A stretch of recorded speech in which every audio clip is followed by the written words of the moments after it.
शुक्रवार दिन धुसुरी ठारे बीजेडी 29तम प्रतिष्ठा दिवस पालन करिछि। एही अवसर में धुसुरी बासंती पड़िया 29तम प्रतिष्ठा दिवस पालन होइछि।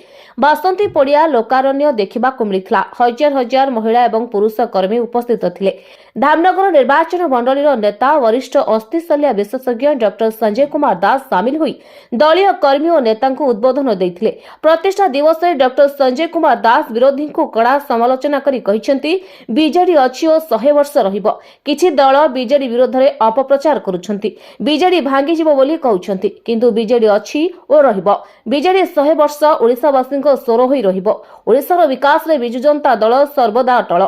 बिजु बाबूंको आदर्श और लक्ष लक्ष कर्मी समर्पण रे बिजु जनता दल देशर श्रेष्ठ आंचलिक दल होइछि। सेहिपरि दलर गौरवमय 29तम प्रतिष्ठा दिवस अवसर में समस्ते सेवा स्वाभिमान और संग्राम मंत्र रे संकल्पबद्ध होई आगकू बढ़िबाकू आम नेता श्रीजुक्त नवीन पट्टनायक कर्मी को आह्वान देइछंती। या सहित ओडिसावासी स्वार्थ पई बीजेडी तार लड़ाई जारी रखियो बोली से कहिसंती। मंचासन थिबा अतिथि चांदबाली विधायक डॉक्टर बमेकेश राय, तिहिडी ब्लॉक पूर्वतन चेयरमैन विद्युतलता नायक, तिहिडी ब्लॉक चेयरमैन अवंती लता दास, धामनगर निर्वाचन मंडली युव नेता सुधना नायक, धामनगर पूर्वतन ब्लॉक अध्यक्ष अशोक नायक, गुआमाला पूर्वतन सरपंच प्रदीप कुमार पंडा, धामनगर पंचायत समिति अध्यक्षा शर्मिष्ठा बेहरा, एनएससी अध्यक्षा निवेदिता जेना, उपाध्यक्ष ओसिम एजदानी कादिर, जिला परिषद उपाध्यक्षा टुनीबाला विश्वाल भद्रक समेत बीजेडी छामुआ नेता और कर्मी उपस्थित थे।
भद्रक जिलार शुभ्रजित पाल रिपोर्ट, ओडिशा 24 खबर।